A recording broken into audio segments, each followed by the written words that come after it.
Bonjour à tous. Direct, sans filtre, mal poli pour certains, il a été l'irruption du réel dans le débat à 11 candidats de la présidentielle. Nous recevons aujourd'hui Philippe Poutou, le candidat de MPA. Bonjour Philippe Poutou. Bonjour. Aujourd'hui on est à Vénissieux, une ville qui cumule pas mal de ségrégation spatiale, sociale, avec un taux de chômage très fort. Vous, comment vous voulez faire pour éviter la ghettoisation de ces quartiers aujourd'hui qui sont loin des centres urbains ? Déjà, c'est une réponse évidemment sociale à tout ce qui se passe. Donc c'est pour ça qu'on met en avant contre le chômage et la précarité, l'interdiction des licenciements, le partage du travail entre toutes et tous avec une réduction du temps de travail hebdomadaire. C'est la question de la retraite à 60 ans, c'est la question de l'interdiction des contrats à temps partiel imposés. Donc voilà, c'est essayer d'apporter des réponses le plus possible, mais qui au bout du compte assurent une vie décente à l'ensemble de la population. Et à côté de ça, c'est le développement des services publics. Parce qu'on voit bien que depuis des tas d'années, il y a un démantèlement des services publics qui du coup complique la vie à la population la plus fragile, la plus précaire. Donc c'est aujourd'hui remettre l'argent là-dedans, redévelopper la poste, les transports, la santé, l'éducation. Et donc c'est ça qui obligatoirement arrive à empêcher une ghettoisation. Donc partout, sur tout le territoire, il faut des services publics, il faut une accessibilité pour l'ensemble de la population. Est-ce qu'il faudrait besoins fondamentaux. Détruire les barres d'immeubles par exemple ?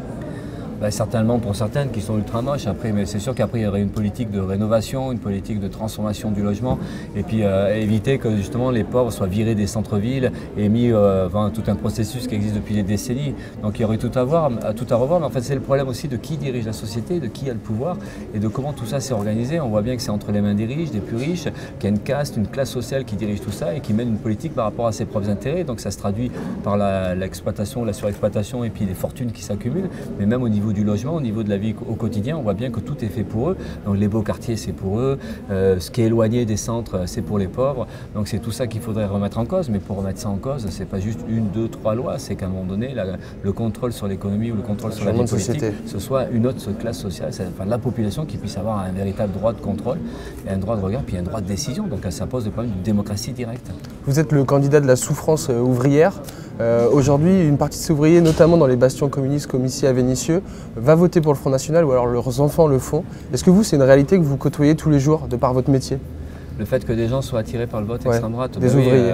L'usine, alors ça se dit pas tant que ça en fait, on devine à travers les discussions, les gens ne disent pas moi je vais voter FN ou je vais voter Le Pen, les gens dans la discussion on voit bien ceux qui disent oui les immigrés, il y en a peut-être un peu trop, oui c'est un problème et tout ça, donc là on comprend bien où va le vote, mais évidemment que c'est des problèmes qui nous sont posés aujourd'hui, c'est que des fois il y a une part incompréhensible, on a du mal à vraiment intégrer cette idée que des gens pauvres, des gens qui sont frappés par la crise, qui sont licenciés, qui vivent dans la galère, puissent avoir envie de voter Le Pen ou même puissent penser que Le Pen, elle, la millionnaire, elle qui est complètement du côté du système, elle qui fait de la politique d'ailleurs comme tous les autres politiciens y compris, donc on l'a vu avec les histoires qui traînent autour du FN, donc on se dit mais comment ça peut semer des illusions, mais en même temps on voit bien que ça marche. Qu'est-ce que vous leur dites vous ? On essaie de discuter de ça justement, de cette division-là, de comment le FN essaie de récupérer le mécontentement populaire, le dévier et faire croire que finalement la crise, le chômage, ce serait de la responsabilité des immigrés parce qu'il y aurait trop d'immigrés, parce que donc c'est comment on arrive à contrer ça.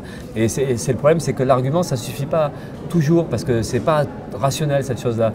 Donc après, c'est d'arriver à discuter, rediscuter de notre camp social, qui on est, de combattre les préjugés, de combattre ce qui nous divise, d'arriver à expliquer ça et de comprendre que finalement notre problème, c'est vraiment l'exploiteur, c'est le patron, c'est le capitaliste, c'est le banquier, c'est ceux qui s'en mettent plein les poches et qui voudraient justement diviser pour régner. Donc on essaie d'expliquer tout ça. C'est pas simple, mais c'est aussi sur un terrain qui est très dur pour nous parce que en fait, c'est à partir du moment où l'ambiance elle est à la résignation, à partir du moment où les gens subissent, baissent la tête, c'est dans ces conditions-là que Le Pen peut récupérer le mécontentement. Mais c'est pour ça que nous on essaie de recultiver un peu la dignité aussi, puis de dire non, il faut qu'on relève la tête, il faut qu'on arrête de subir. Et c'est dans ces cas-là qu'on peut retrouver des liens de solidarité. Et plus on est solidaire, plus on a une conscience collective, plus on a une conscience large, plus on peut combattre ces préjugés-là. Donc c'est aussi tout ça. Alors il y a une forme d'école, d'explication, d'émancipation par l'explication. C'est compliqué. Mais ouais, c'est tout ce boulot qu'on a à faire, quoi.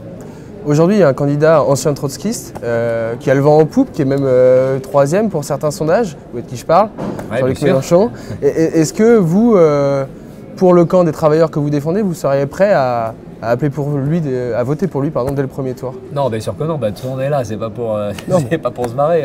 Salut, on s'en va. On va pas faire ça du tout.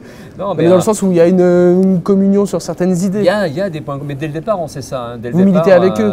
Bien sûr, au quotidien, on est dans les syndicats. Enfin, là où je suis, il y a des camarades qui sont des supporters de Mélenchon, qui sont des militants du PC ou des militants de l'ex-front de gauche.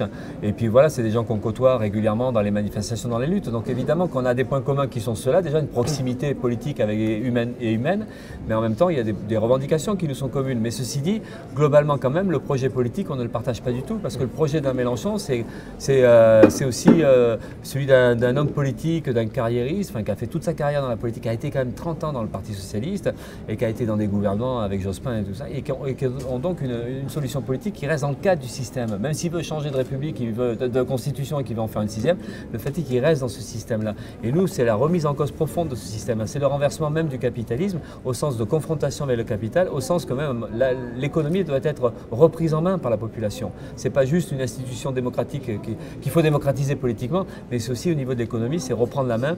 Le contrôle, c'est la réquisition, l'expropriation, on veut discuter tout ça. Et puis en fait, c'est nous qui devons changer les choses par nos propres mobilisations, on prend nos affaires en main, et donc ce sont des luttes sociales.